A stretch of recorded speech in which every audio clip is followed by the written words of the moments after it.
Department. I'm your official host for tonight, and I have some obligatory things I have to tell you. First of all, there are exits over here, here, and here. The whole fire station is sprinklered, fire sprinklers. There's detectors, there's strobes, there's noises. If we do have a fire alarm, put your sunglasses on because the strobes will blind you. I mean, it's that good. New codes, you know, these darn fire departments. Anyway, we really do welcome you tonight. We're having a candidate forum, and it's a little bit structured, and I'll go through that in a bit. And there's reasons for that. It isn't the Democratic or Republican debates. I'll tell you that right up front. It's really to get to know the candidates. That's the whole goal. So, in any case, we hope you're comfortable. There's water and coffee over there. It is Fred coffee, so you may have to cut it. Maybe a little thick for you. And anyway, we'll get on with this. First of all, we have a special request from David Riddle. Where are you, David? Come on up.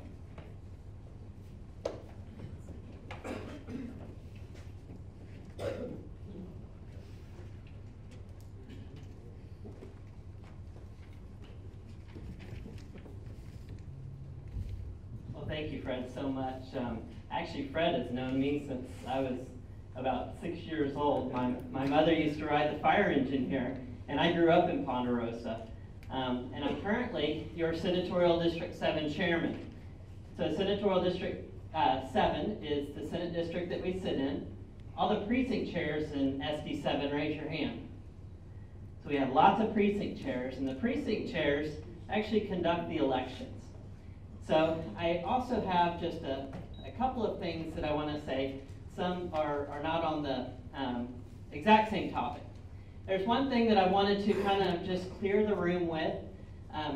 Being a senatorial district chairman, I have to run a convention. And that convention had close to 750 people come to it.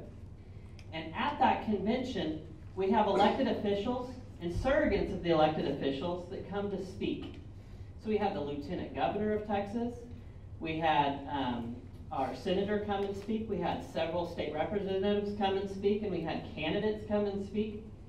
Even if Sheila Jackson Lee came to speak, I would have handed the microphone to her because that's what the right thing is to do. And that's exactly what I did with one gentleman who was speaking on in regards to this particular race. And then a letter went out. And folks, this is politics. I've got just as thick as skin. I'm a horse trainer. I get kicked, I get bit, and hey, that's just part of the game. But my name and my family's name was used in that letter, and it implied that our name was going behind a certain set of candidates just because I handed the microphone, doing the right thing. So I just want to clear the air that the Riddles, or I especially, am not behind any one specific candidate in this race. And so that letter was not a correct letter. So I appreciate your time on that. Now, as SD7 chairman, when you run for a state representative or a judicial bench or something like that, a lot of times I get that phone call. And I offer one piece of advice to those candidates. And that advice is run your race as if you were applying for a job. What do you write on your job application? And what do you say during that interview to earn that job? Now, you don't know anyone else who's applying for the job. You don't know the merits of anybody else. So the only thing that you truly have in your hand is your personal merits and what you bring to the table. So with any person that's on the ballot, and as SD7 chairman, I encourage you to do that today. It is a job interview, and these are the people you're trying to sell. So I hope that each one of you do it, and I hope that you stick to your own merits. Thank you very much. That was 1.3 minutes. Thanks, David. Tonight, the session is about the candidates and their ability to serve with a vision to the future. I am reading this so I don't mess it up, so I'm full disclosure. The panel of 3 fire chiefs have a genuine interest in public safety services and is establishing the following ground rules.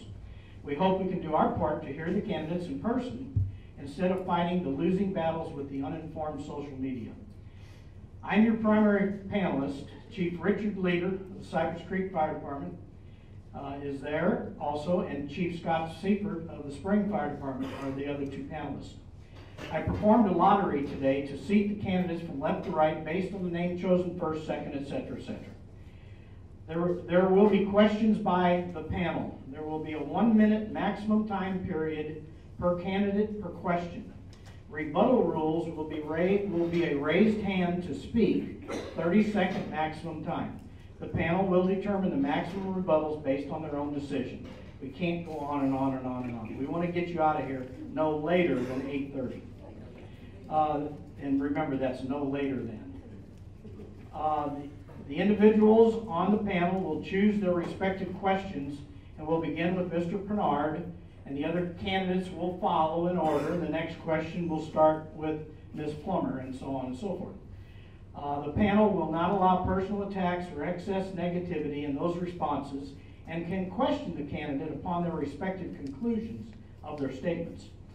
This is a go-forward night with the hope the future board will be able to look forward instead of backwards.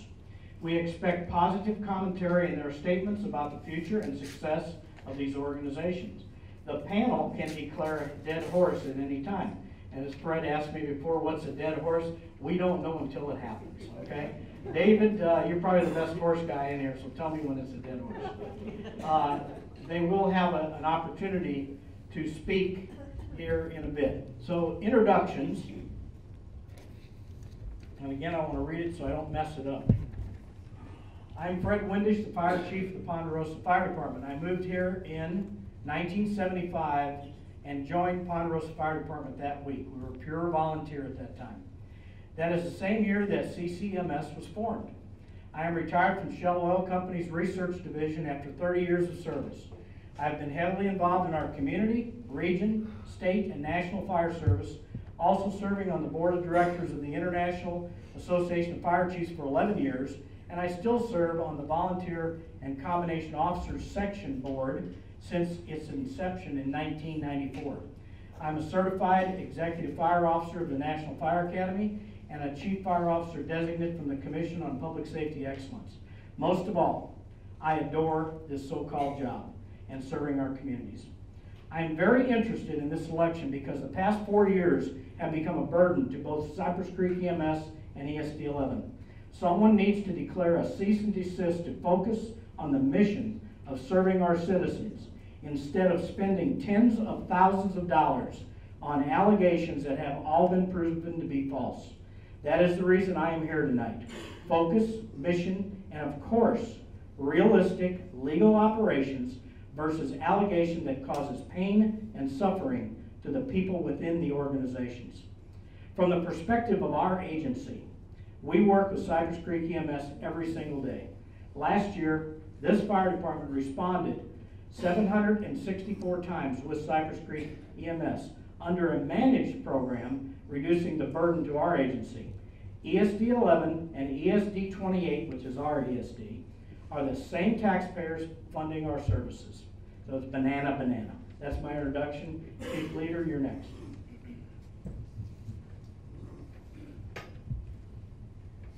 Good evening. My name is Richard Leader. I'm the Fire Chief of the Cypress Creek Fire Department. Not to be confused with Cypress Creek EMS. Frequently happens out there in the media. Thank you, Norm, for helping us clarify that. Same name, two different agencies. Fred's area is right here in this. We're basically just west of Willowbrook Mall area, all the way to Spring Cypress and up Maestro. That's our district over there. We're 35 square miles, about 80,000 people, served from 4 stations, on about 1,200 calls a year. The far majority of those are with ESD-11 Cypress Creek EMS. We run a lot of EMS calls. I live in the district. My family lives in the district, so we're served by the EMS services from Cypress Creek EMS and funds provided by ESD-11. As with Fred, I'm a National Fire Academy graduate with EFO. I'm also a Chief Fire Officer Designate from CPSE. We've all been to all the schools. We've all been to all the training. I mirror Fred's statements. You know, there is we'll call it a toxic environment currently between Cypress Creek EMS and ESD-11, and that needs to stop. We need to come together as a team and focus on providing service to our customers. And that's why I'm here tonight, because this is an important election.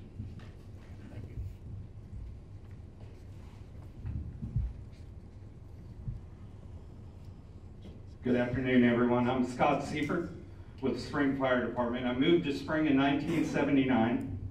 I joined the department as a volunteer in 1990, and over the last 25 years have progressed through the ranks to hold my current rank, which is Fire Chief. I'm a 12-year member of the IAFC and recently served with a group of other leaders from around the country in developing ways to preserve the volunteer fire service. I also serve as on the board of a nonprofit organization, and I'm also the director of operations of an IT support company. But more importantly, I live in this community and am a husband and a father of 3 incredible daughters. The reason I want to be on the panel tonight is because serving is what I love to do, and because Spring Fire Department is the 2nd largest fire department in unincorporated Harris County. And we serve 134,000 people in 110 square miles. Cypress Creek EMS serves about 170 square miles, and as you can see, 110 of that belongs to my department. We have the same operating model as ESD 11 in Cypress Creek EMS. I report to an ESD Board of Commissioners. Similarly to a municipality where the fire chief reports to a city council. 5 years ago when I was assistant chief, I witnessed firsthand how an ESD and service provider out of alignment can distract everyone from the mission. I want nothing more than to see ESD 11 and Cypress Creek EMS be able to flourish, cohesively work together to deliver the best possible level of service that my community and the surrounding community expects and deserves. Thank you, Scott. And now we'll start with the candidates. Introduce yourself. You have a minute and a half. Microphone, if you want to pass it over, there's an on switch there. I know it comes out, I had it out today. Take some hand. There you are, Mr. Bernard, have it. Sits hand or sits it? Whatever you want to do. Can you hear me? Sure. My name is Robert Pinard. I'm a registered nurse. I've been a registered nurse for 15 years. I started my career at Houston Northwest Hospital under Drew Kahn as the administrator. Now I own Pinard Home Health, Pinard Hospice, Pinard Medical Supply, Edge Weight Loss Fatigue, and a pharmacy. Owning all those companies, I've learned very much to deal with Medicare, insurance companies, staff, headaches, problems, all the above. Currently, we have over 300 people in our community under my care. Cypress Creek EMS is vital to me. If there's a problem with one of our patients, we have to make sure they're taken care of. It's a direct relationship. They've been very good to my company, that I can call the attending doctor, I can call the ER doctor, we're all on the same page. They have the medications when the patients get there, they know their allergies, they know everything, so we've had a wonderful relationship. I think I would benefit your board in that the problems they're currently having, can everybody still hear me? I apologize. I can hear myself. Yes, the problems they're currently having, I believe I can solve. As Mr. Riddle said, I'm applying for a job. My credentials are strong. I'm a clinician. I divide it into 3 ways. You have the clinical skills provided to the patient, which Cypress Creek does a great job. You have business operations, then you have the money aspect, where we're having problems in operations and money. I deal with this every day. I deal with Medicare every day, Medicaid every day, insurance every day on the phone with them. Operationally, we change every day as Medicare's rules change every day. So please vote for me. I will not let you down. Before Ms. Plummer starts, my timer is over there, and if he raises his hand, that means you have 10 seconds. So I forgot to tell you all that. A lot of you in this room know me. I've been here for life. My mother was born in a house. That's why I know I'm from here, because there was not even a hospital here then. I have a passion for Cypress Creek simply because I watched my parents and other people drag people to the hospital in the back of a truck or the back of a car, or maybe not get to the hospital. We've got an award-winning service. I'm the same way. I have a passion for serving my community where I live. I've been on the board for 4 years. I was on the Cypress Creek board before that. When I can't remember, one of the political years, they changed where you couldn't have a family member involved in the two associations, and so a board member had to step down. I was able to be placed on the board at that time, and then I ran for election in 2012, where I was a successful candidate, and I've been there for the last 4 years. And it has been contentious the last 4 years, I have to say, but nevertheless, Cypress Creek does an amazing job with the dollars that you guys provide. And for the services and the money that we spend, we get a great service. I appreciate your voting. I'm Tommy Ripley. I'm the owner of Ripley's Bumpers and Brakes. Hopefully all of y'all are familiar with that. I've grown up in the area. I wasn't born here, wasn't born in the house, I'm sorry. But we did get here in 1973 when this was all beginning. And I applied some application a while back, and I didn't realize how local I probably was. Went to elementary school, the first year at Oak Creek Elementary, the first year at Wells, the first year at Westfield High School, went to Lone Star College, graduated from U of H. I don't leave the dang place. I do have a passion for this area. I've been involved in the Chamber of Commerce for the last 20 years. Been on various boards there as well. I'm currently on the foundation board, which we are also a funding source that collects money for the chamber. So I'm familiar with the funds, looking over financial reports and looking out for the dollars of the people, the tax dollars. I've been on the board with the football program up at Klein Oak, so I have a passion for the kids in the area. And when that all ended, my kids have now graduated from Klein Oak, found out there was a spot available on the Cypress Creek board, heard some things about it. I really don't know a whole lot about what's going on there. As far as that, I've dug into a little bit of it, concerned about it. I had a personal experience with my brother-in-law being saved in our house by Cypress Creek, so I think I owe a debt of gratitude to that. So I think I have a lot of credibility, and I would be an asset to the board. Tommy Ripley, Ripley's Bumpers and Brakes. Howdy, my name is Kevin Brost. I'm the current ESD 11 commissioner. I was voted in 4 years ago. And I'm here for you, the taxpayers, just like I started 4 years ago. I started in fire and EMS 30 years ago. I started running volunteer fire and EMS here in the Spring area in 1991. I'm not currently doing that as of now from 2 years ago. I've been passionate in the fire and EMS industry for 30 years. I am here for ESD 11, and I'm running for ESD 11. I'm not here for Cypress Creek EMS like the last two people said. I'm here for the taxpayers and the fiduciary responsibility of the tax money that comes to us. If y'all don't know, the budget between ESD 11 and Cypress Creek EMS is about $30 million a year between income from tax money as well as the billing money derived from the contract with ESD 11. So let's call it $30 million a year of public money. And I'm here to make sure that money is continued to be spent right. And I want your vote. Thanks. He's got one. Okay. See if this one works. Well, I better get a little further away from it. My name is Fred Blanton. I'm a native Houstonian. In about 40 days, I'll be 64 years old. So I can relate to the need for 911 and that you have somebody that comes that's, well, that's okay. I've used it probably 24 times. My mother-in-law, father-in-law, and my wife works at a church and has used that. They probably have that on speed dial by now. But I have been involved in a number of businesses. I've been in the retail floral business.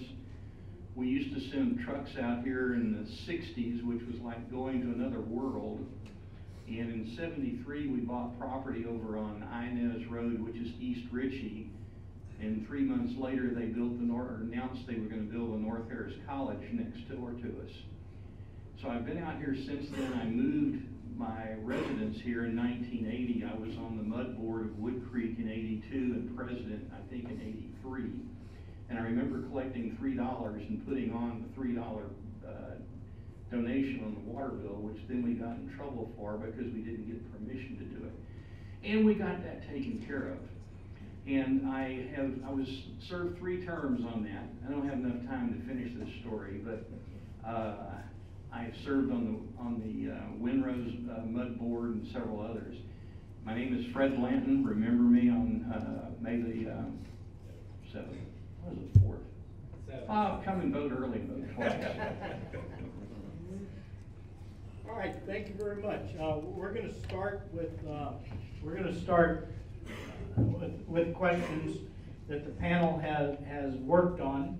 Hey, Frank, can I say something real quick? Yo. Okay. I noticed on your sheet here, somewhere it said that all the commissioners were invited to come to this. All the candidates were invited to come to this. Who would have done that inviting? I can't answer that. I'm hosting, I do not know. Okay, so. I know it was announced at ESD I know it 11. was definitely publicly announced. I don't know if there Who was. did you get an email from and respond to come to this meeting? We can't hear back here. What's Oh, the question? use the mic. Here you go. Use the mic. Yeah, just want to know who these people were contacted by and who they responded to come to this meeting tonight. I guess I would have to research the direct name, but there was an email and there was a Okay, who'd the email Facebook come from? post, and I'd have to research that. How about the other y'all? Who'd the email come from? There was an email. What's the point of your question? Because 3 of us were not invited to this meeting. Kevin, you knew about this at least 3 to 5 days ago. I knew about Did you it. want a golden invitation? Is that what you wanted? Sunday afternoon is when we knew about it. Sunday Dead horse. Yep, okay. First question. There's the attitude, right? No, it's not the attitude. It's the dead horse question because we're not going that negative direction.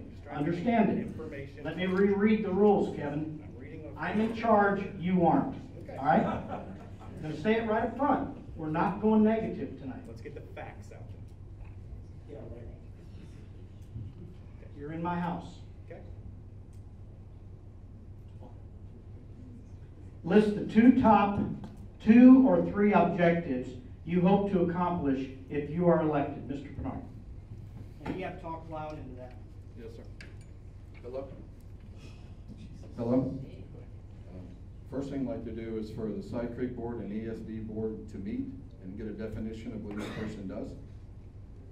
The second thing I'd like to do is have all vendors reapply for their job to see if we can get a better deal for bankers, lawyers, and all that. I do that in my company. And the third thing I'd like to do is, since all our laundry got very public, is have the press releases for the positive way the board will be going.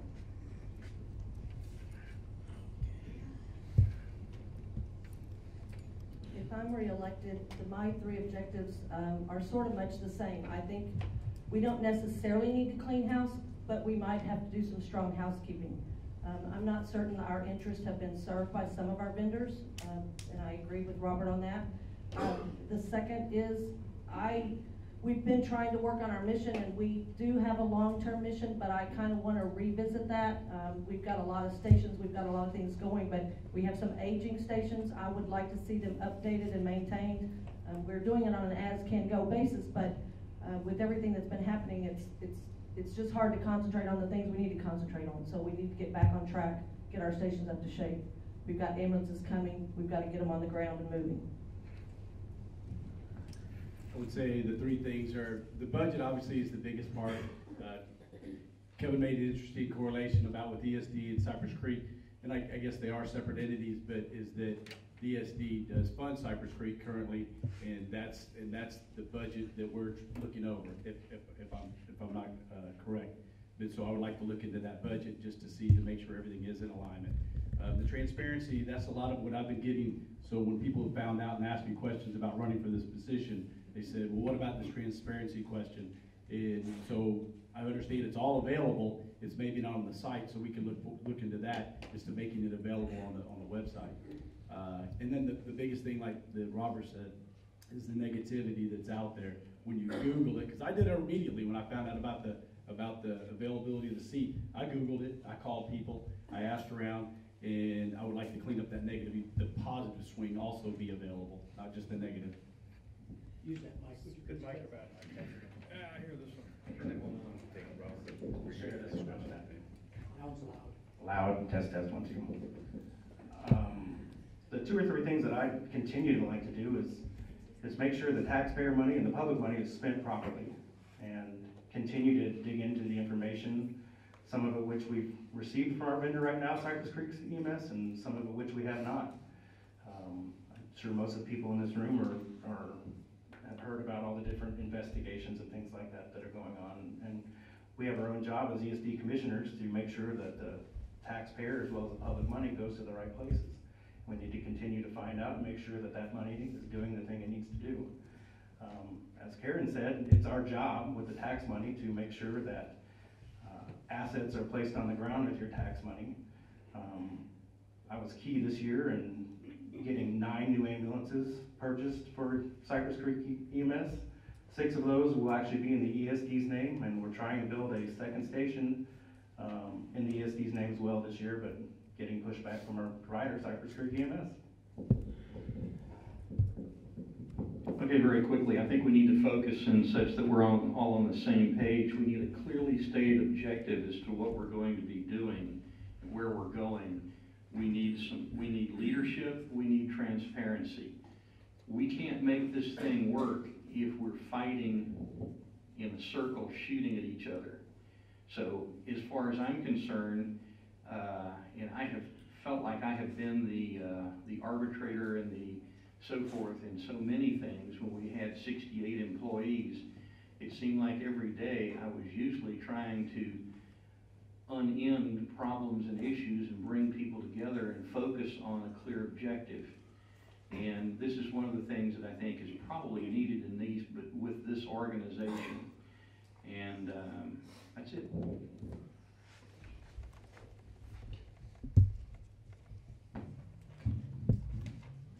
Mr. Bernard, what can be done to improve, excuse me, Ms. Plummer, what can be done to improve the working relationship between ESD 11 and Cypress Creek EMS?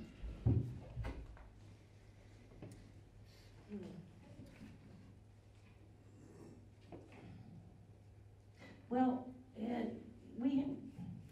I have to go back to the fact that in 2012, or until 2012, we had a great working relationship.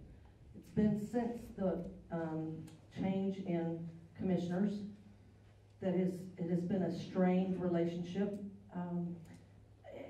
We've got to get back to basics. I think that, as we grow, and I've said this to Cypress Creek, and it's going to meet with resistance, and I get that. At some point in time, there will become a coalition, I believe, of the two agencies. Is the time right now? No. But could it and will it probably happen? Yes. I really truly believe that we have a great organization, and I think that we just need to get back focused on what our mission is, and that is to serve the people of our community and make sure our tax dollars are spent wisely. I don't want to sound like I'm repeating myself, but it is a good buzzword, is the word transparency. In my business too, I have different locations, and I have conflict within my organization too sometimes.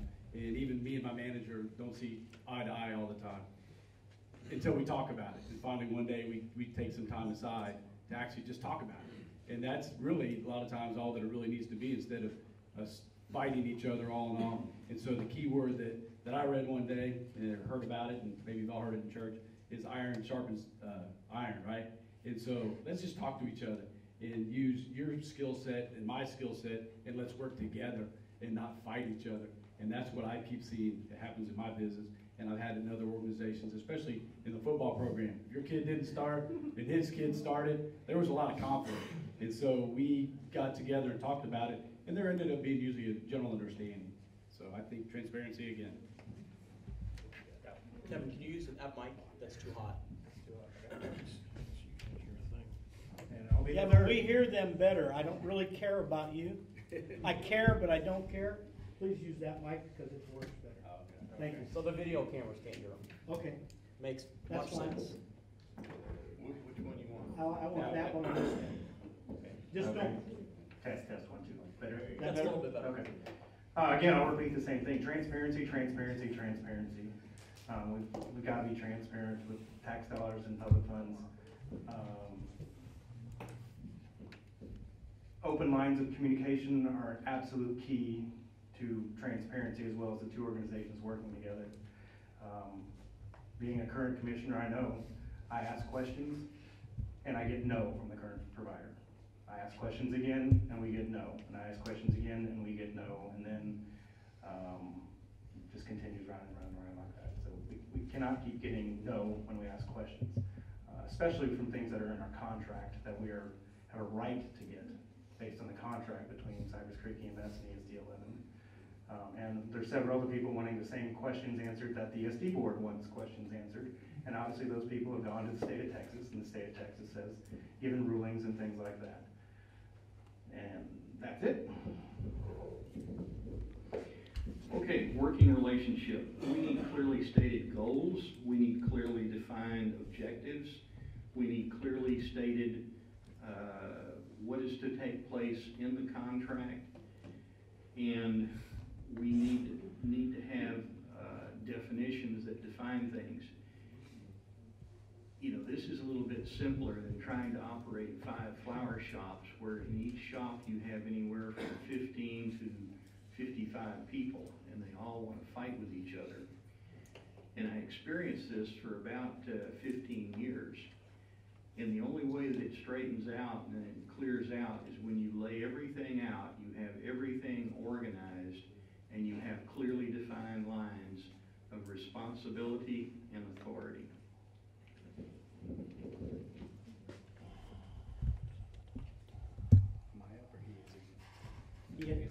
Final answer, sorry. Final answer. I was getting excited. Not to sound like a broken record, but I agree. That's what I spoke about earlier, about the 2 different boards meeting, setting down definitions, and figuring out who does what with who. But also stop the passive-aggressive attacks. And it just gets annoying in a business. I'm very kind of blunt and straightforward. When it gets gray, it gets confusing. I want it clean and clear. It's just frustrating. I can see it from the outside, and it scares me because at the end of the day, I want the patient picked up and get to the hospital safely. God forbid, it happened to me Monday night. I got the call from hell. My daughter collapsed on a soccer field. I have a 15-year-old daughter. They put him in an ambulance. I didn't get any report from the ambulance driver. Who are you on the phone? We don't want to know. Where are you taking my daughter? We're taking her to the nearest hospital, which is where? And then they said we're going to the med center. Well, the med center is pretty big, and there's a lot of hospitals. Every time Cypress Creek picks them up, I know exactly where they're going. They tell me to give me a report, and we're on their way. And that's what I want to keep going with, clear definitions. And I think that'll fix the board when we get the 2 together. Sorry for going over. All right, Mr. Ripley. The current ESD 11 tax rate is 4.185 cents. Is that enough? Is that too high? What is your position on the annual process to set the tax rate? I do believe that you do have to have taxes, that they are necessary evil to have inside, to have a good community. That I was having a discussion with somebody else about that the other day, was that I was for trying to get a management district out here in this area because I have a passion for making the 1960 area a better place and revitalize it. And I do know that that is part of the requirement. So I think being at the rate that it's at right now is a fair rate from what I understand. Working within that budget is fine at this point. Is that we don't have a need to raise it at this point. Is that a fair rate? I think it's more than fair. I guess the evaluation is what, $4 on a $100 evaluation. And so that's, I think, a very good rate. It's a palatable rate. And again, when I've asked other people and started to talk to them about my running for this position, and when you bring up what their rate is, I think everybody is very comfortable with it, is that if they need that ambulance service at the level that it is that we have here, it's well worth the rate that we're at currently. Hope that answers your question.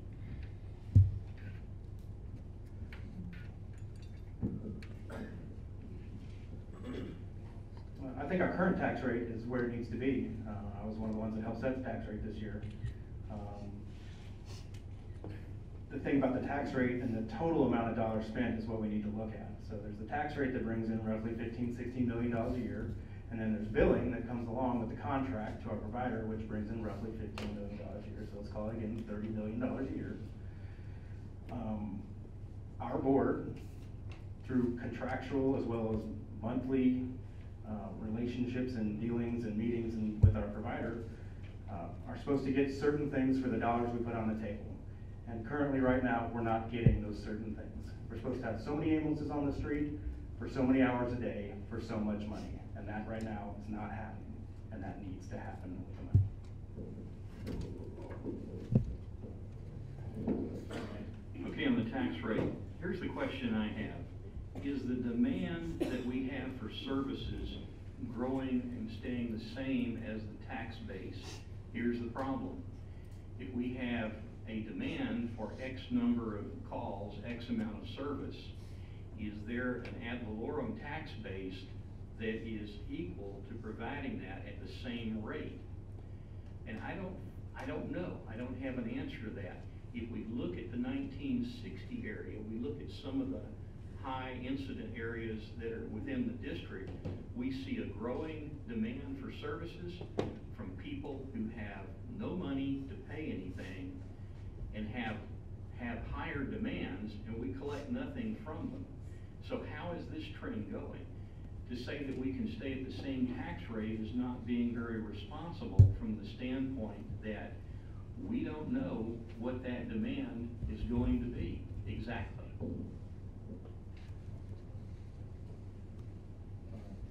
I own 6 businesses, 2 buildings, and a home, so I pay a lot of tax. Is it a fair tax? I think it's adjusted. What a lot of people are missing is our population is aging here. They're requiring more and more services with ambulances. We don't have too many young ones. And if you ask me Monday, what is my daughter's life worth? You want to charge me an extra $60? Go ahead. That's my daughter's life. That's my answer to your question, sir.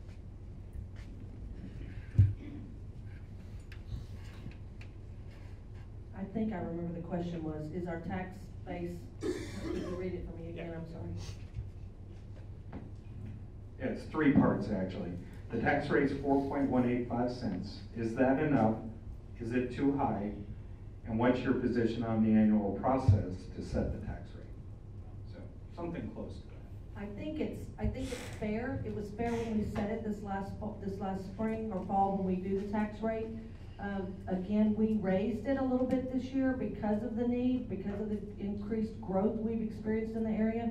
I really truly believe that during the next time, the next phase, we will reduce it. That's my thought. We could not. We did get a tax election a few years ago to get it up to 6 cents, but when we budgeted for that and when we ran for that, we knew we did not need that for the next 10 years. So we do it on an annual basis, and we look at the dollars, and if we can lower it, we're going to lower it, but we want to keep the services to the client the best that we can. I hope I answered your question. We can wait for the next one, right? Should ESD 11 meeting agendas and minutes be available to the public or posted online on a prompt basis? Using that word that's, in my opinion, is overused, and it's called transparency. Please define what that transparency means to you. And again, the primary question is, should agendas and minutes be available to the public or posted online on a prompt basis? Thank you. Okay, yeah, absolutely 100% as promptly as it possibly can.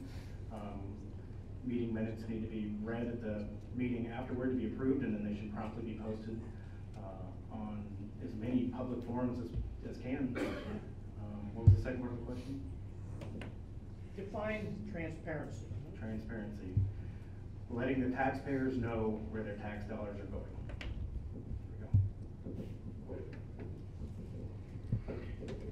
Okay, first my feeling is on the online situation, all the agendas and minutes should be posted. You cannot post the minutes until after the minutes have been approved at the following meeting. So you're not going to see those minutes immediately, but you should see them after they are approved at the next meeting. As far as transparency, what should be included?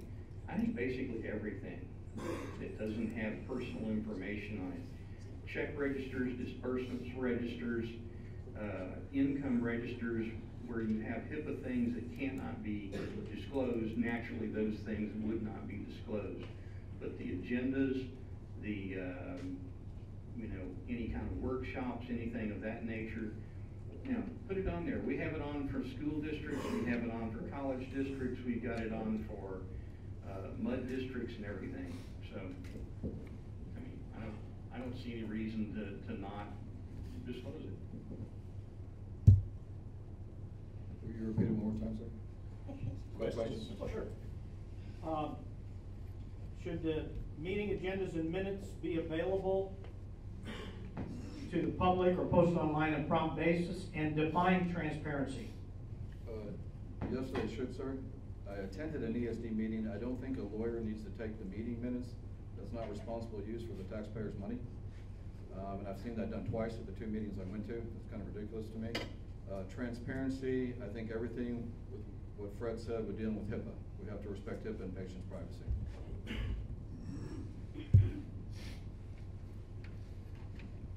Yes, I do agree that minutes and agendas should all be posted timely. You might have looked at our website recently and seen that they were not there. I had to remind the attorney that takes the minutes that he had quit posting them. Don't know for what reason, but they are all now there, all in complete order for your perusal if you would like to look at them. And again, transparency, I'm gonna say the same thing Fred and Robert did. Yes, we need to be transparent, except for our employees' personal information. That is not anyone's business. I would agree as well that it should be available if that's what the law states that it should be, and it should be as prompt as possible. But even if it's not, it should just be available. I know that a lot of times people in different situations have wanted certain information. It shouldn't be hidden. It may not be on the website yet or be available for viewing, but it shouldn't be hidden from them. And I think that's what transparency really is I have nothing to hide. You're welcome to ask me any questions. I'll come here and show you what you need to show. So I do think that it's necessary, and if that's what the law calls for, we definitely need to have that transparency and available on the website.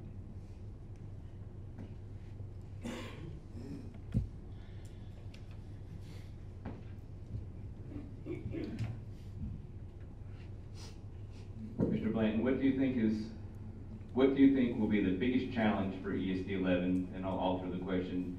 You think will be the biggest challenge for mending the relationship between ESD 11 and Cypress Creek EMS, and how do you plan to address it? Gosh, you did have to ask me a tough question. You know, I think in order for any organization to go forward, in order for any group of people to work together, there has to be communication. Hey, I'm talking to everybody. I'm looking for support, I'm looking for suggestions, I'm looking for answers from all sides of the spectrum. It doesn't really matter who it comes from. It doesn't really matter what they say. It doesn't really matter, you know, what's in it, because you have to take it all in, and then you mix it around and figure out what the best way is to open lines of communication and to talk to people and to get their input. And I think that's the only way that you're going to see an organization come together and work. I found years ago that I operated with about 10% of business and about 90% of patients.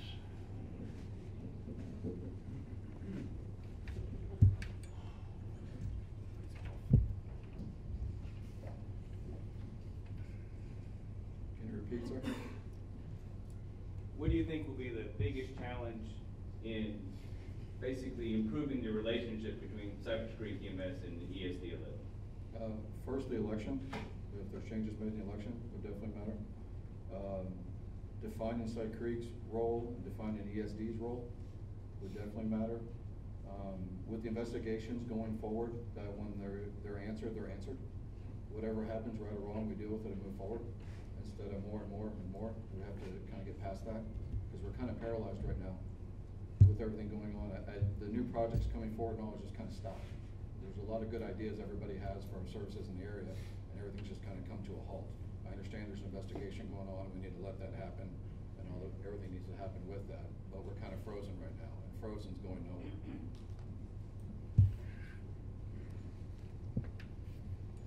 Again, I'd have to kind of go back to the past, because in the past, we didn't have a problem communicating, and we had a great relationship. And there are still certain ones of us on the board that continue to have that good relationship, and we try to work hard every month to make sure that it's maintained, the services, the boots on the ground, everything's happening for the public. There's a lot of internal political fighting, if you will. It is what it is, but I still believe Cypress Creek is out there doing their job every day. Those paramedics are out there every day doing what they're supposed to do. So yes, we've got to straighten it out. Yes, we've got to get our board back together. We've got to get a unified board that is a positive message to the public. I guess in a small phrase, maybe just lay it out on the table. Talk about what's out there. What is the whole conflict? And that's true in any relationship with my wife, with my kids, with my employees, with whatever. Is that there's a tension and you can feel it. You can almost cut it with a knife, but nobody wants to talk about it. What do they call it? The elephant in the room. And then and my wife has asked that too about this. Why can't you just talk to these people? I'm not there yet. But to just lay it all out there and try to figure out what is underlying here, what is the conflict, and bring that forward. And I'm not sure what that answer is, but I think that's what the first thing is. You just have to come to terms with it, lay it out on the table.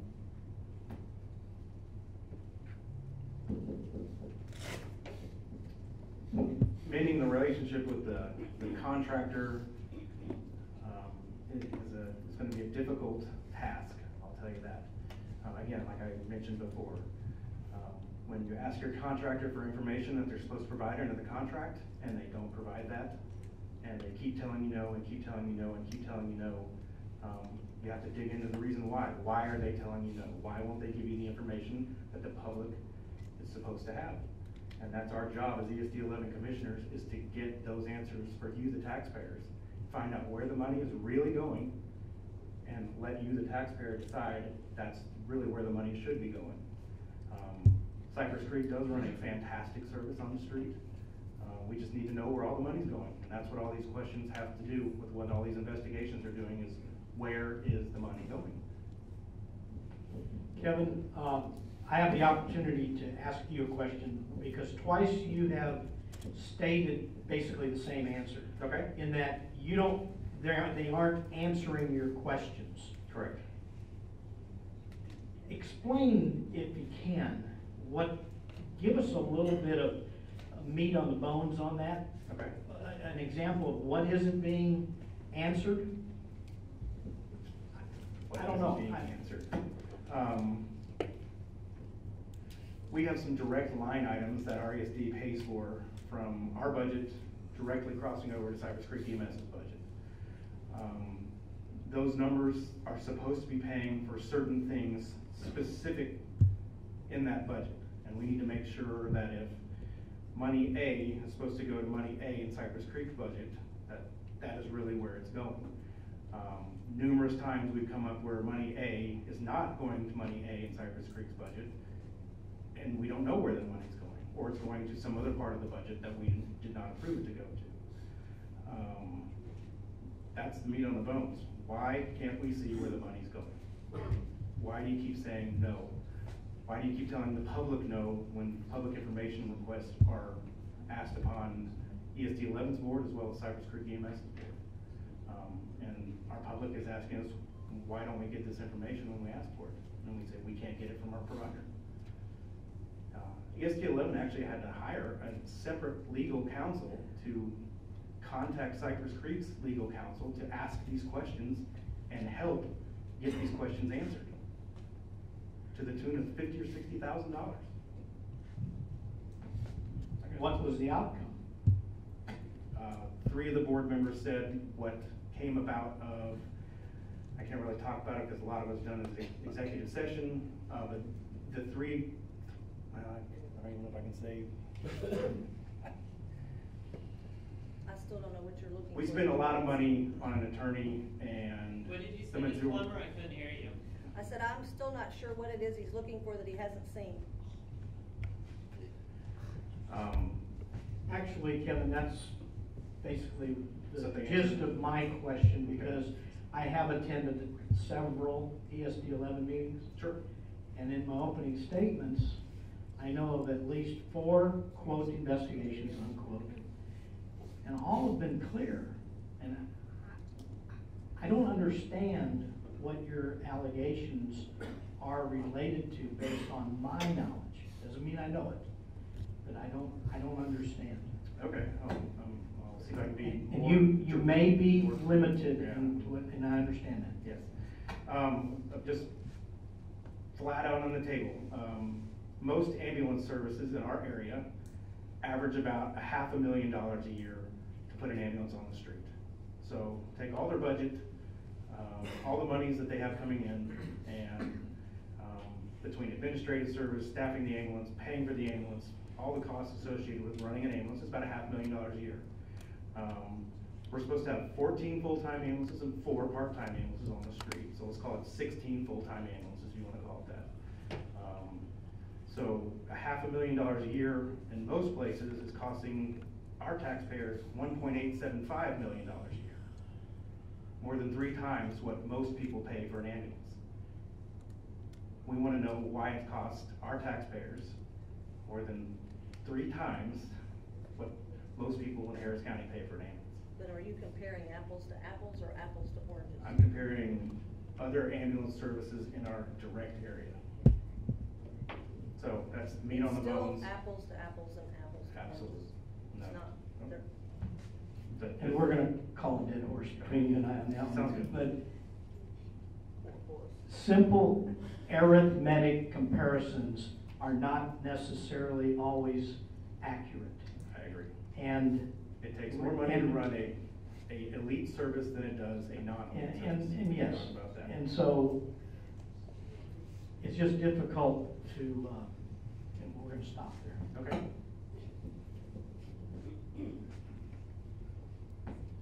Hey, Mr. Bernard, should ESD 11 commissioners and ESD 11 as a board become involved in the day-to-day operations of your service provider, Cypress Creek EMS? No, sir.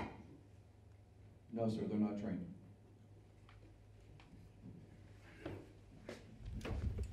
I agree. The day-to-day operations is their business. We're here for the taxpayers to make sure the monies are spent, that we collect from the taxpayer. I don't want to run an ambulance service. And I thought that was brought up at the beginning too, that they are 2 separate entities, is that the ESD 11 watches the dollars that goes straight through to Cypress Creek, so they are separate entities. I agree 100%. There's either got to be one way or the other way. There has to be 100% contractor relationship where the ESD needs to do it itself. One of the two. There can't be anything in the middle. And I agree 100% that it's got to be one way or the other.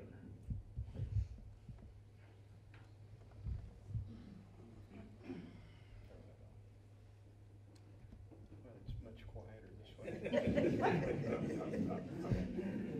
When you contract with a contractor, you specify all the details in the contract, and you see that the contract is fulfilled.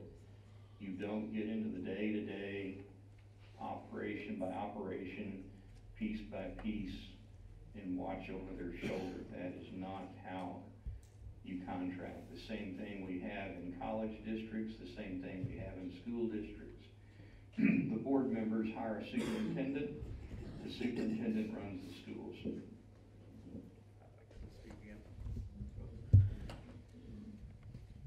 Since you brought up the word contract, let's talk about the contract for a second, unless that's going to be a question down the road. Sound good? Okay. The contract that is in current place with ESD 11 and Cypress Creek EMS was a contract presented to this board, and 10 minutes later, 3 of the other board members decided to sign this contract without being reviewed by our board members or out being reviewed by our legal counsel. This was a $150 million contract signed without legal representation or legal review. The contract is unbelievably vague. Unbelievably vague. It does not say we're going to pay you X and we expect Y. It just says you're our EMS provider and we're going to pay you money to do it. The contract has got to be fixed so the taxpayers get what they pay for.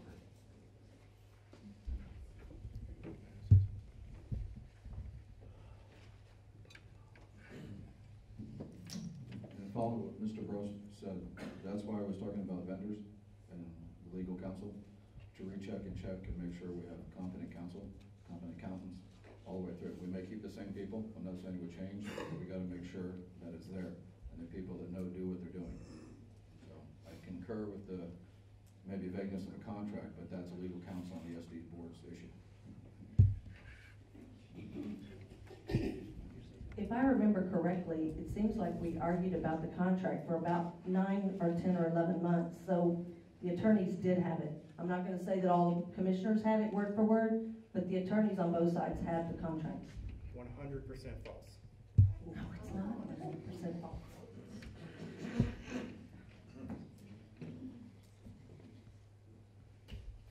We're talking about it. Okay, go ahead. We're gonna change the location here. Okay. Actually, I wrote this question and it was really for new candidates, but really I'm gonna ask it of all. And that is, how familiar, and obviously those of you that are already sitting commissioners, you probably have a different answer than our new candidates that are here tonight. How familiar are you with how an ESD and service provider operates? And what is your interpretation of those roles? I know we kind of answered it a little bit earlier, but how familiar are you with how an ESD provider or an ESD and a service provider relationship operates? And I'll ask that beginning with Ms. Plummer. The ESD is a government entity that collects tax dollars, and it's our job to administer those tax dollars for the service contractor or to the service contractor that we choose for the services that we feel important in our community. The job of the service provider is exactly that. It's boots on the ground, and it's to provide the service to our constituents. End of story. The job is to overlook the tax dollars, as was said over and over, is that to make sure that they are being spent on the correct mark. We do that same entity basically through the Chamber of Commerce with the foundation that we've dealt with too, is to make sure that they are being spent towards that and only towards that and within the realm that the money was collected for. Really no different than I guess than the school district does as well, is that the money's got to be spent where it said it was going to be spent and how it's going to be spent. I'm extremely familiar with the way ESD law is, as well as the way ESDs are supposed to run. When I was fire chief in Brazos County, I actually helped form what was back then called a Rural Fire Protection District. Rural Fire Protection Districts went away, now they're called ESDs. So starting way back when, 25 years ago when they were RFPDs, and actually going through the process to set up an RFPD, and then converting from an RFPD to an ESD, and now being part of a board for 4 years, as well as being associated with multiple fire departments that were funded by RFPDs and ESDs, I'm extremely familiar with how things are supposed to work. I'm familiar with having read the contract between the two entities. I was sent a number of pieces of legislation that deal with the establishment, the history of how the ESDs came about with, I think it was the bailing out the Mercy Corps, if my memory is correct, back over here off of Harris County Emergency Corps. And I remember that being in operation back in the 60s actually, or 50s if I'm not mistaken. As to active working knowledge with them, as a board member would be, I am not that attuned to the fine details, and that's an honest answer.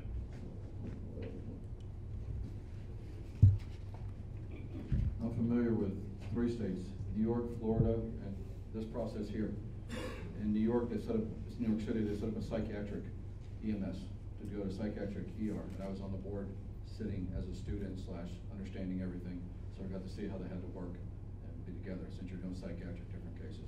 In Florida, we were in a small town, Ocoee, Florida, by Ocala, so it was very unique that everybody kind of was one. And my experience here has been with this going on right now.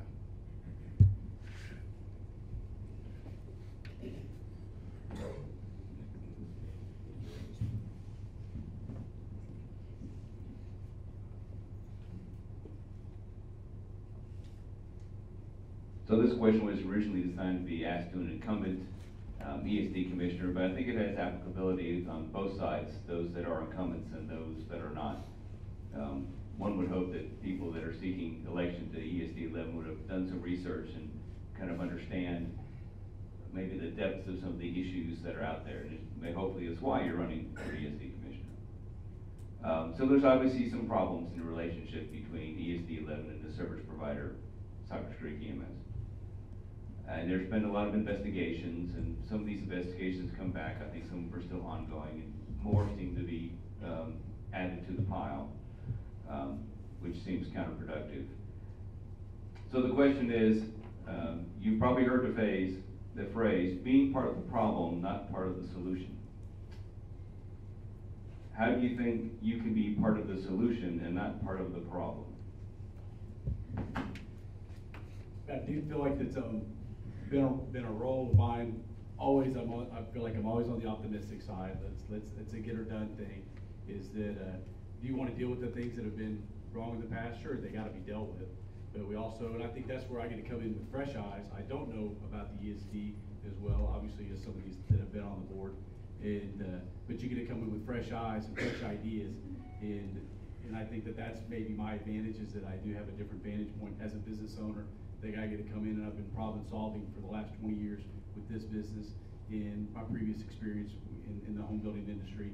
And so I think it is a problem solving thing, is that you get to come in with fresh ideas, move on from the old stuff. I think it's maybe good not to know some of that stuff, just to be able to move forward without that negative pull.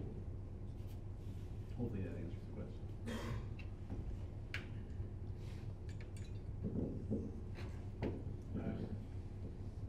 Good lines of communication has to be involved in problem solving.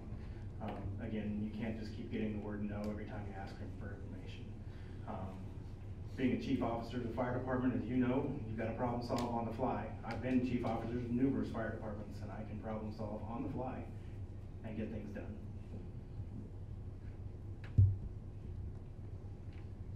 First, let me turn this on again. First, let me state, I don't have any obligations to either side, either party in this. I'm a taxpayer, I'm a user, hopefully not real soon. I do know one party in here who's involved with the Cypress Creek EMS, and that's Nora Mule. And if he digs up the video from 1993, then he was struggling with some Christmas lights on a poinsettia wreath that I built on Post Oak Boulevard.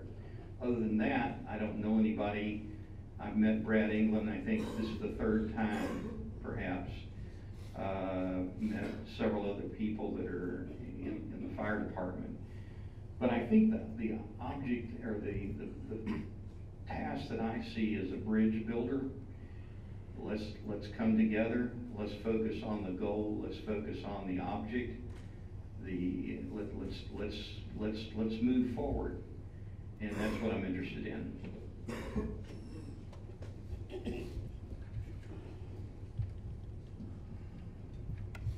I agree with Tommy. As a business owner, we have to solve a lot of problems. I do not have any bad habits. I haven't done this before. I do not know a lot of people. Some of the people know each other longer than I've been alive in this room. But I will bring the commitment to the patient, because it matters. I have a vested income and outcome, and however you want to say it, with the patient, and the outcome with the patient. I know the facilities in the area. I work with the facilities in the area. I believe in the facilities in the area. It's got to get better.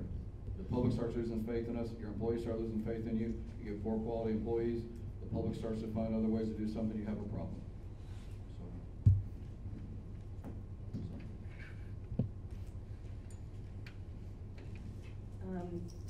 As a sitting commissioner, I suppose that going forward, it depends on where this election goes. My fear is that if a board gets elected, that is a alien board, and I don't know how else to say it. I fear for the future of Cypress Creek, and it concerns me greatly. There's been so many different rumor mills and so many different things. I don't personally get them. I haven't had a constituent one contact me with anything negative. Only the naysayers that I don't even know who they are. But I'm just going forward, it's my job just to make sure that the taxpayers get what they pay for, and that it doesn't cost any more than it absolutely has to, and that the services remain as good or better than they are. And they're award-winning, folks. Look at them. It's important that you know you've got a great service.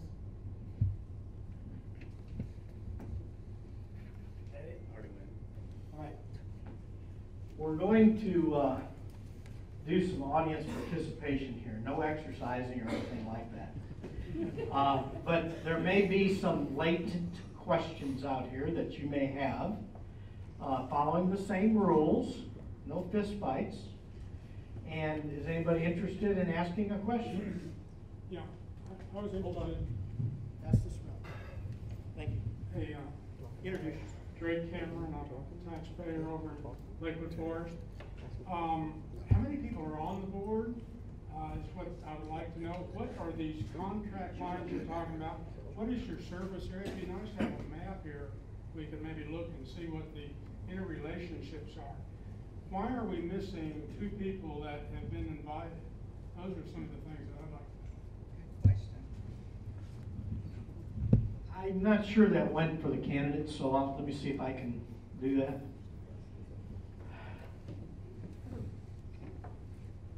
I personally do not know how to communicate with 50,000 people in our fire district, as an example. I can communicate via the website and put a lot of information on that. So to give you as much direct as I can, there is a document that I created that's floating around here somewhere. It's on the website that says what is an ESD and how it operates. In our case, it's HCESD28.com. Harris County ESD28.com. So that document, and there's some printed copies back here on the corner, that is one way to learn about it. And I'm going to tell you, I've been in this business a long time. It's confusing to the public. Specifically, there are 5 commissioners. They used to be appointed by Commissioners Court. And I'm going to editorialize, since none of them are here. They kicked the can down the road and went to elections and are causing this problem, an excessive cost. An election is costing how much, Kevin? About $200,000. $200,000 to run the election, instead of the old way of appointing. The commissioners had opportunities to appoint community people, but that's water under the bridge. We are now elected in Harris County. So that's my opinion, and you read between the lines on that. So all of the fire districts out here, some people sit out there and say, why don't we combine? Could there be a cost efficiency built in? I'm going to tell you that unincorporated Harris County is too diverse. We would end up, oh my God, I'm getting myself in trouble. We would end up like the city to the south of us, the big city, to where the services are spread so thin all over the place that the citizens can lose. Here we have community-based organizations, community-based, that are clearly focused on our community. In our case, and in this document that you may or may not read, our cost is $43, $45, $46 per capita for our fire department services. Nationally, and I've got some comparison statistics, nationally, with similar populations, it runs anywhere from $90 to $250 per capita. The base reason is because we still use volunteers. We're still a good bang for the buck. So I think I attempted to answer your questions. It's kind of generic. There's many fire districts in Harris County, 30, 1, 2, 3, whatever. There's EMS, there's fire, there's combination EMS and fire. It depends on the particular community. Again, Harris County, 1,800 square miles with 5.5 million. David, is that a close enough number? Yes. In the entire county, the unincorporated is 2.8 million, right? Am I close? 2.8 million. Where else in this United States does that happen? Harris County is its own animal. Is there a map on the website? Blake, I've got a map. If you want to, if you've got Facebook, you can actually look at Harris County ESD 11, who I've They've told me that it was the official website. It is not. It was created by me, for me, when I was running in 2012.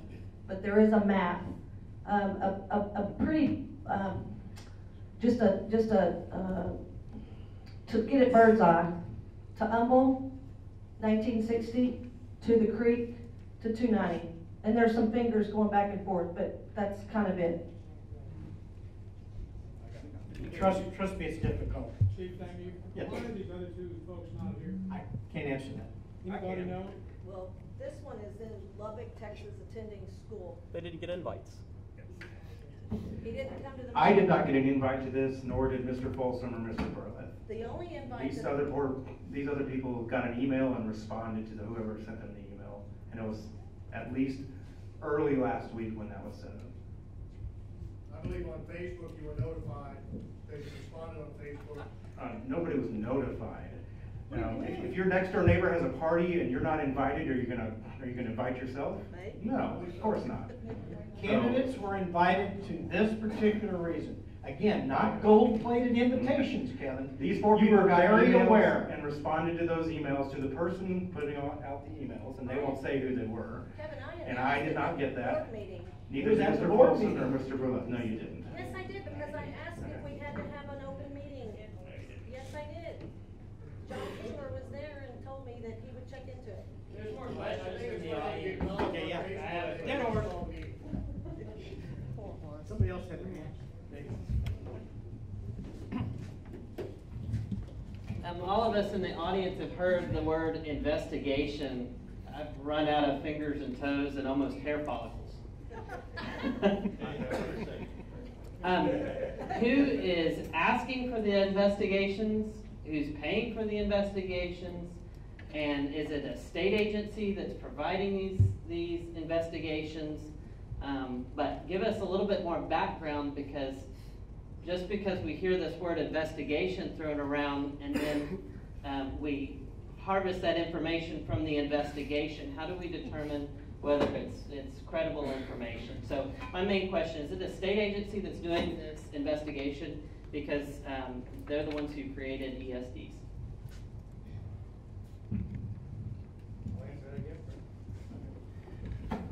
In the 4 years that I've been a commissioner, there's been all kinds of everything investigations. I can't tell you how many criminal and civil issues that Cypress Creek EMS is involved with right now. I don't think I can count them on both hands.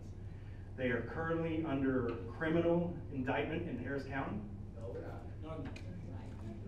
They're under criminal charges by the Harris County DA's office.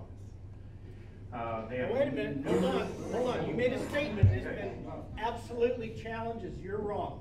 Tell us. Okay, Somebody something from has Cypress changed Creek. in the last week, because you were served with papers from the Harris County DA's office for a criminal investigation, correct? Brad, you're gonna have to say something. So that's a very strong charge. Is this a political function or not? If it is, I can't talk. You I'm can't. a 501c3. It's a 501c3. Is it? Absolutely. It's a Wayne, don't you political feel, is this public or not? Sorry? Is this a public forum? You can you can clarify if it's not the word indictment. What is it? Charged with? Is that the better word? You've been charged with what by the Harris County DA's If I office? was charged, I wouldn't be. Cypress Creek EMS has been charged with what? Mr. Delchifino, what's the correct terminology? Cypress Creek hasn't been charged with anything. Okay. The next investigation. If you want to read all the things I can tell you what we did. We have been anonymous. Hold on, let's talk about this one thing real quick first. We have been anonymously reported to the EEOC, Wage and Hour, the IRS, Texas Ethics Commission twice, Medicare, Medicaid. All of those were unfounded. We had an outside consulting firm, company Cypress Creek EMS, out of Chicago, which the ESD board picked, and investigated us. Said that we were an outstanding service. It's on the website. Please read it. We also had the audits from not only the ESD audit, but Cypress Creek has an outside auditing firm. So we've had that in the last 3 years. The ESD has hired 2 other outside auditing firms just to make sure that Mr. Brost and the other ESD monies are coming to the appropriate thing. All of those audits were clear and said that all the monies were put in the appropriate place to the penny. We have all those audits. We have all the things that we were cleared of. Now, what is still open, we did go to the Attorney General's office for records and things that some individuals had requested, which were personnel files of our employees. We refused to do that. We didn't think that was appropriate. The AG ruled in our favor to some of these, and now we have to clear it through the court here in Houston. And the last thing is there are several people on the ESD board that Harris County grand jury had summoned just for questions. Not a subpoena, or I mean, it was a subpoena as a summons. And that is correct too. Thank you. So what criminal charges is Cypress Creek facing right now by the Harris County DA's office? It's a Class B misdemeanor that I refuse to give, Cypress Creek refuses to give Mr. Wayne Dolcefino and the ESD public or employees information of how much they make, what they put into their 401k, what's in their files. We refuse to do that. I don't think that's appropriate. But we have given every financial statement that we have had over the last 4 years. We have given them where every dollar has been spent through supplies and equipment. That has all been done. And that is on our website also. On Cypress Creek. And the ongoing investigations right now that I know about are from the FBI and the United States Department of Justice. I don't know anything about the FBI other than what is the Harris County works, or the Harris County, the summons. That was from the United States Department of Justice out Harris County. Okay, whatever, it's a summons. And as far as I know, nobody appeared because I was told not to go. Or not to go to it, because I didn't. And I don't know if anybody appeared. I think everybody told not to appear, so. You were summoned by the FBI and the United States Department of Justice? I was summoned also. Okay. Sure. David, did that answer your question? Absolutely not. Okay. Then, because of time, I'm calling the dead horse because we're going to go somewhere else.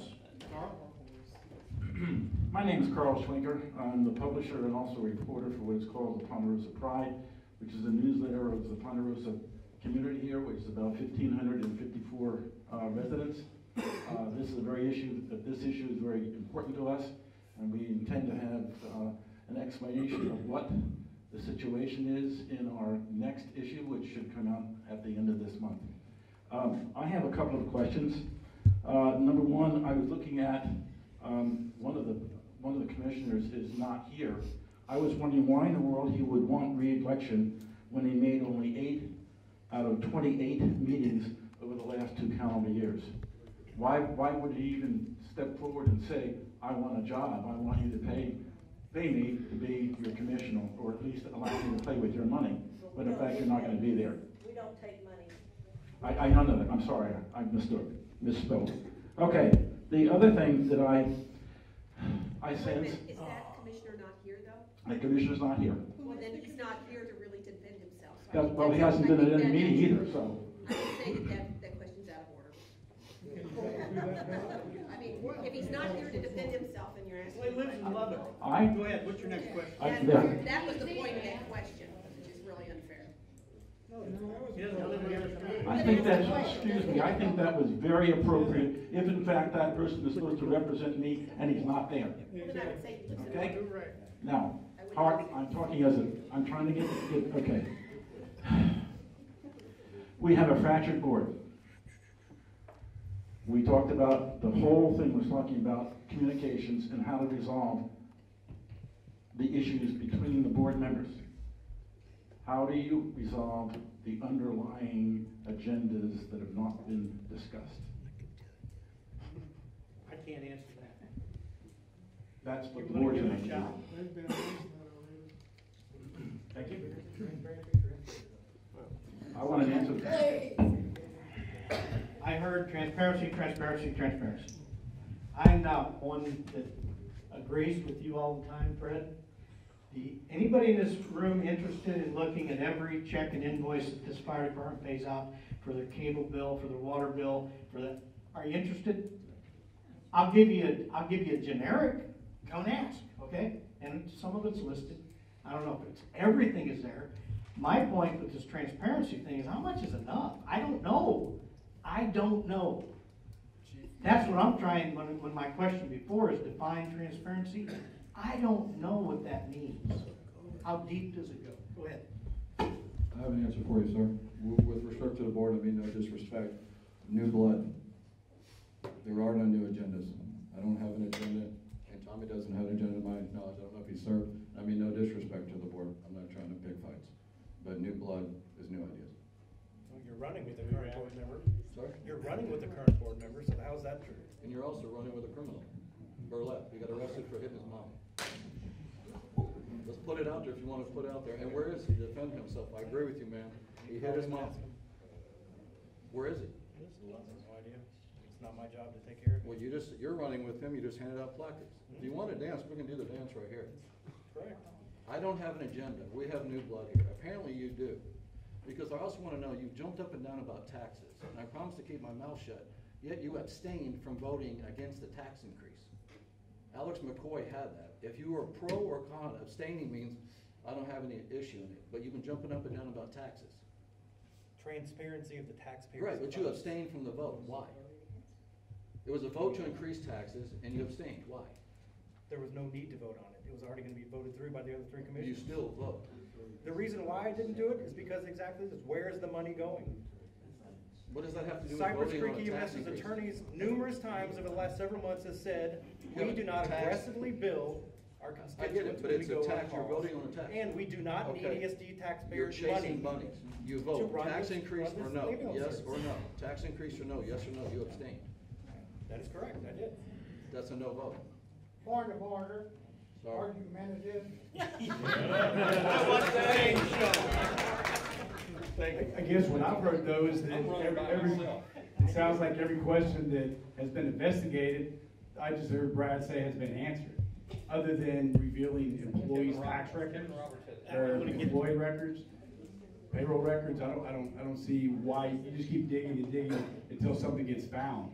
But so far it sounds to me, and I've questioned it. I had that conversation with these guys before too. So I even asked Brad, I hope I don't get anybody in trouble. I said, well, maybe if there was a question about it, maybe I need to investigate this a little bit more before I jump on this board as well. And so I did. I checked around with various people that I know to talk about all of these events as well. And the same thing is Brad is clean. I've gotten to know a lot of I call them who's who of 1960 and trust them inevitably, the Tom Kikeses, the Fred Grundemeyers, a lot of people who I really know and respect through years of growing up here. And every time, Brad's the good guy. He's not the bad guy. You need to support Cypress Creek EMS. You keep investigating, it keeps getting dug into, and the answer is, we're clean, but yet you keep digging. So what's the purpose? So we need to move on with the new board.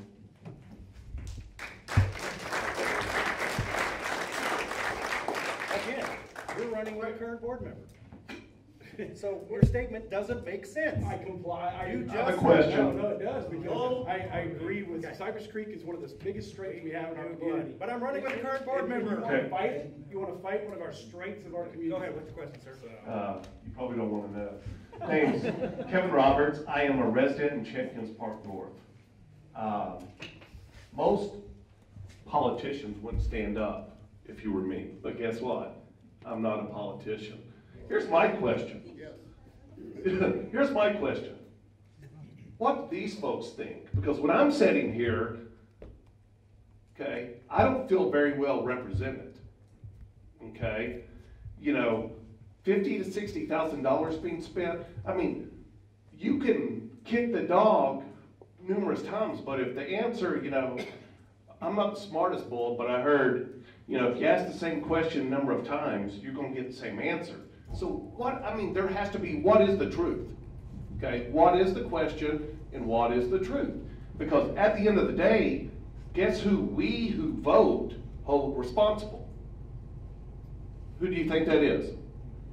It is the governing board. It is you guys, okay? It is you guys that control the dollars, that at the end of the day, it's where the rubber meets the road. So the reason, and I agree, I have all the faith in the world with the commissioners, but here's the beauty of our democracy, okay? Each vote counts, okay? And that's what I tell folks. If you're not happy with representation, then guess what? We get to vote. That's the power of an election, okay? And I don't think you could put a price tag on that, because I would say at the end of the day, we've probably eaten up $200,000, okay, in inefficiencies in this bickering. Because I don't know about you folks, at the end of the day, I'm not feeling very well represented, okay?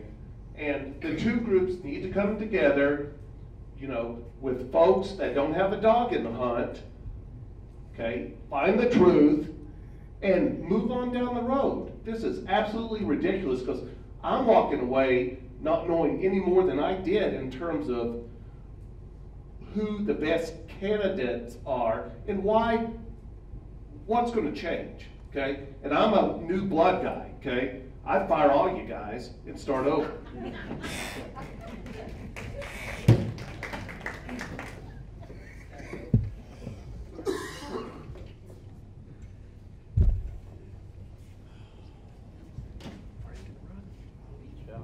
I'm Katie Woodward. This is my husband, Cliff.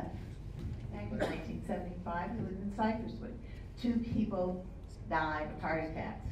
I said to Cliff, we got to do something. He said, yeah. He went to Ponderosa and said, we need to start an ambulance. We began Cypress Creek EMS.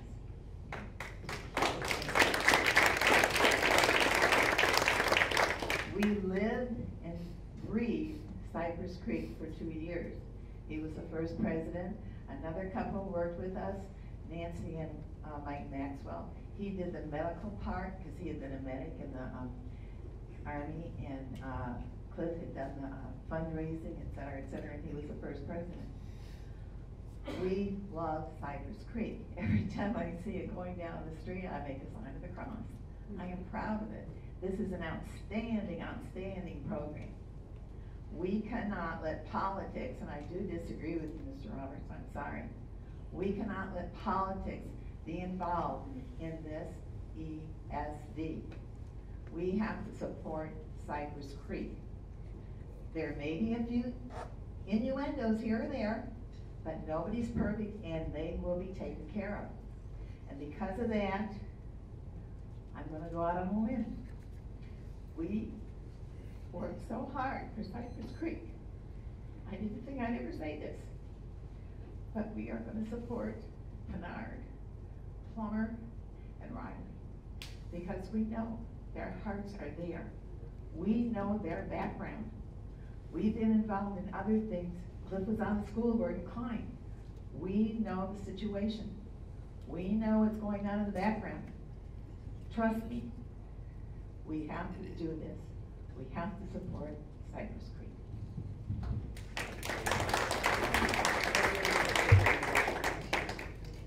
You were next, I believe. 3 more questions. Okay. Did you mean Ripley or Riley? I'm sorry, Tom. Hello, everyone. You might not know, but I am your county clerk and the chief election official of the county. Stand.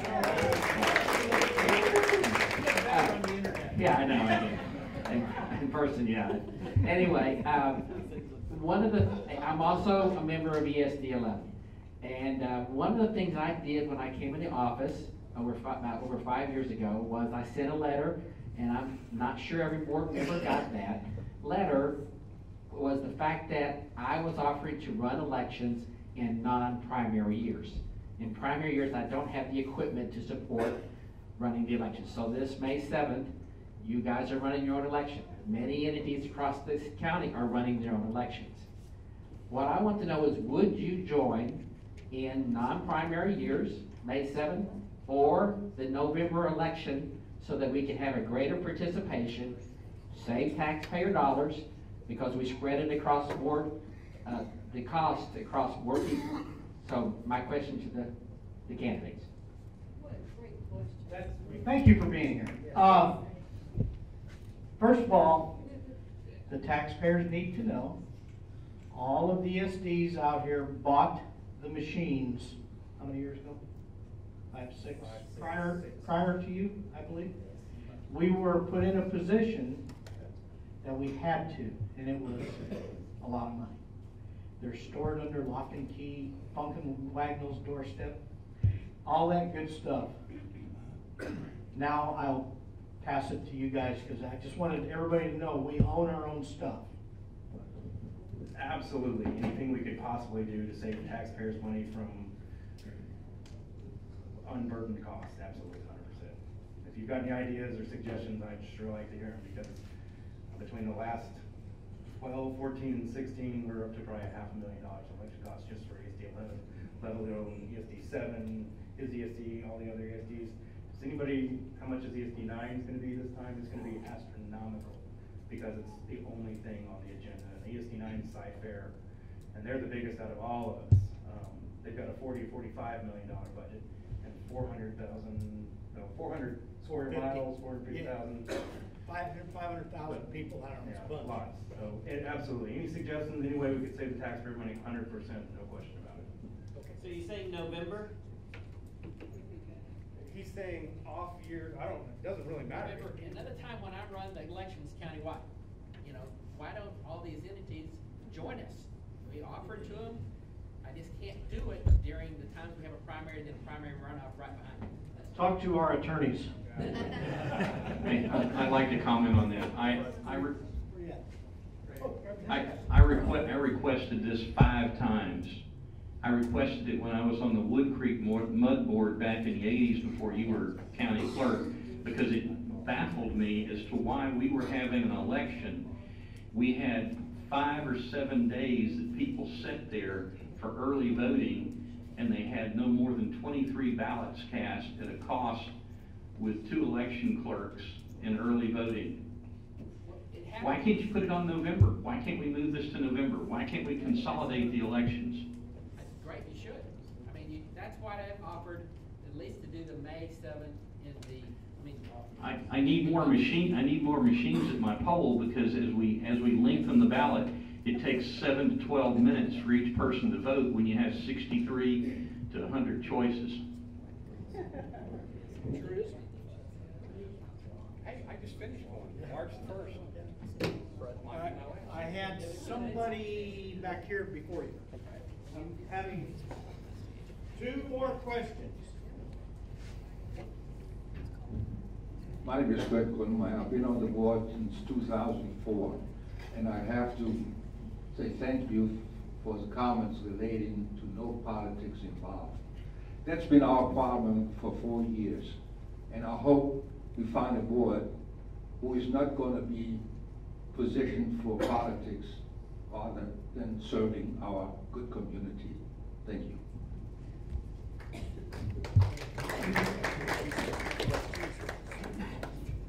Applause. This is the last question. Wait a minute. Are you in line? Yes. Okay. I'm probably the youngest one in this room, and y'all are probably thinking, oh, a kid's jumping on the microphone. I'm the publisher of a nationally recognized website with 1.3 million viewers across the world. So I'm not just some kid jumping up on the mic. I served the Ponderosa Fire Department for 7.5 years. Fred can attest to that. I was an employee of Cypress Creek EMS for 2 years.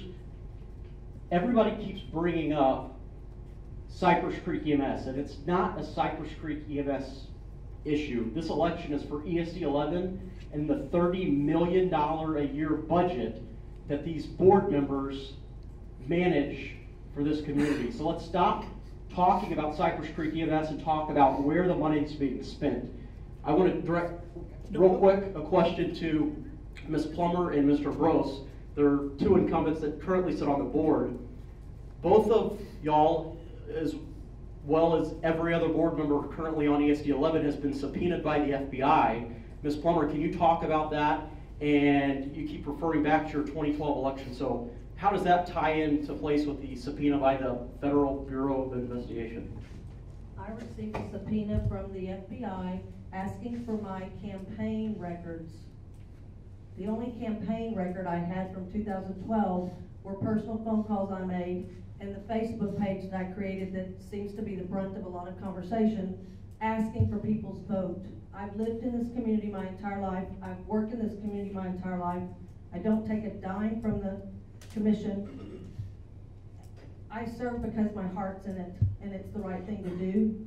If you don't believe that, I'm really sorry. My daughter also got a subpoena because she got 2 checks handed to her from Cypress Creek EMS because we fundraise for them, for events, for community dollars. We go out and we buy things, we make baskets, we make things up, we sell them for money, real money, and we give it back to Cypress Creek for their education foundation, for their scholarship programs. There's nothing sinister going on in the Plummer family or with Cypress Creek. I don't know why people can't understand that. But that's what the brunt of that FBI investigation was. I gave them every record I have. I have not heard one word from them since then. I don't know what they're looking for.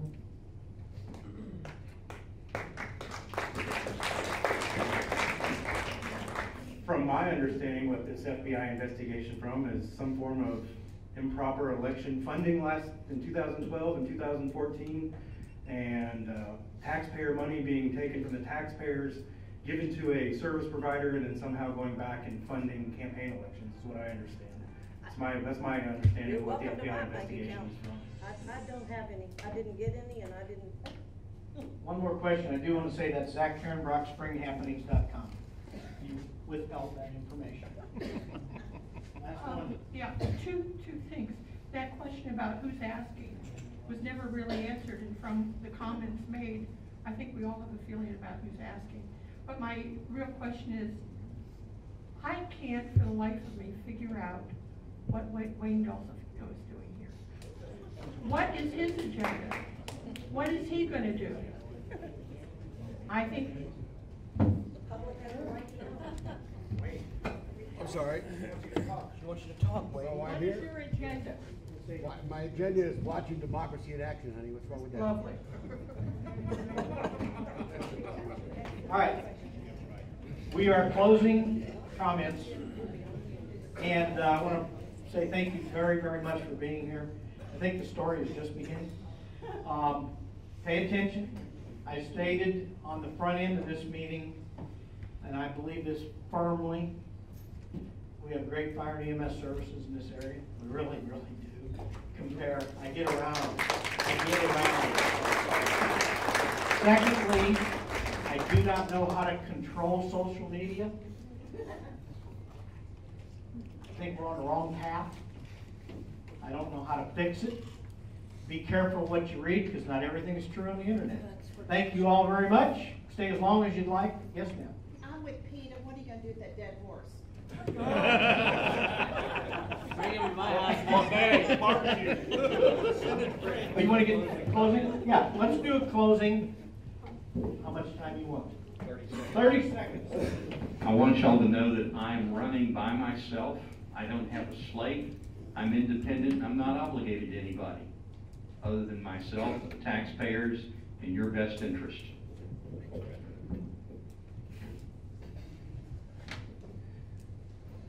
I would like your vote to continue down the path we're on right now to get questions answered. We need to get the questions answered and see where the money's going.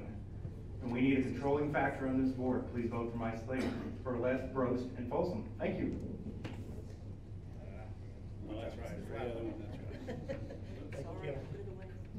All right, I'm Tommy Ripley, not Riley, but that's all right. That's all right. Things get missaid from time to time. But I have I have a passion for the community. I don't know what else more to say. I've worked very hard the last 20 years. Hopefully you see my name in the paper, fighting for the community, trying to make it a better area, and working towards that. And one of the highlights of the area is Cypress Creek EMS.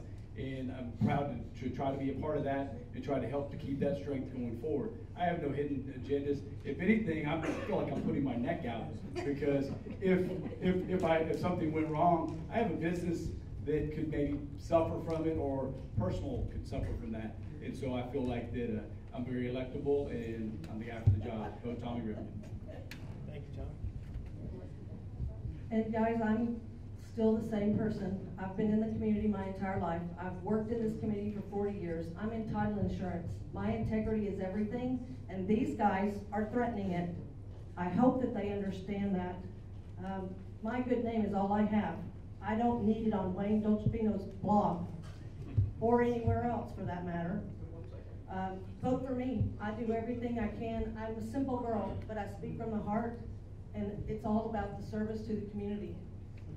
Thank you, Karen. Once again, I'm Robert. I'm a nurse. I'm like Tommy. I do have businesses. We are sticking our neck out. I do care what happens to patients. They are my patients out there. I want our service to be the best. I want all the hospitals to appreciate it. I want the companies to grow and prosper in our area, and also take care of the people. And I'm new blood. Thank you. Class dismissed.